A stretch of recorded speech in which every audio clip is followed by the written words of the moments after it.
Ja se zovem Stanoviće Milorad. Milorade, je li noćas bilo naporno? Bilo je naporno i nije. Nema straha. Jer oni su tražili rat je nametnut i dobili su rat. Ovaj nametnuti rat ćemo dobiti, govorili su lideri crnogorskih komunista. Jednom za sva vremena ćemo završiti sa njima, znao je zaprijetiti tadašnji crnogorski premijer Đukanović, koji je u namjeri da doprinese već dovoljno naraslom odijumu prema svemu hrvatskom, tada govorio da zbog šahovnice više nikada neće zaigrati šah.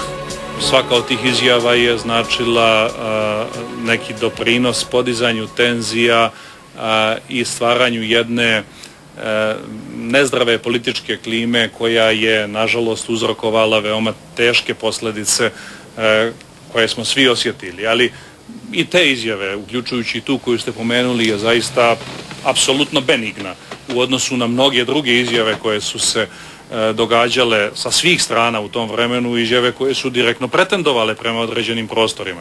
Cilj katoličke internacionale je da se osvoji Crnogorska obala i pravoslavno slovenstvo otjera sa Mediterana, a Crna Gora gurne u plićak istorije i crnogorsko suštanstvo nestane.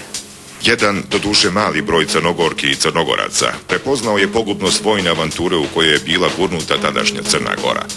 Na tom trgu, po našim procjenama, bilo je najmanje između 8 do 10.000 ljudi.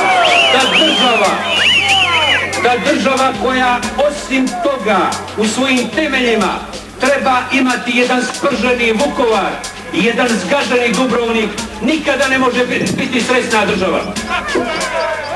Na njih će tih, a i narednih dana, mjeseci pa i godina, aktuelna vlast organizovati bjesomučnu hajku. Ja ću vam reći, dakle, da su glave svih nas bile bukvalno u torbi. Da je nas svaka džukela mogla da presretne na ulici, da nas ubije, da bi to naišlo na sveopšte odobravanje.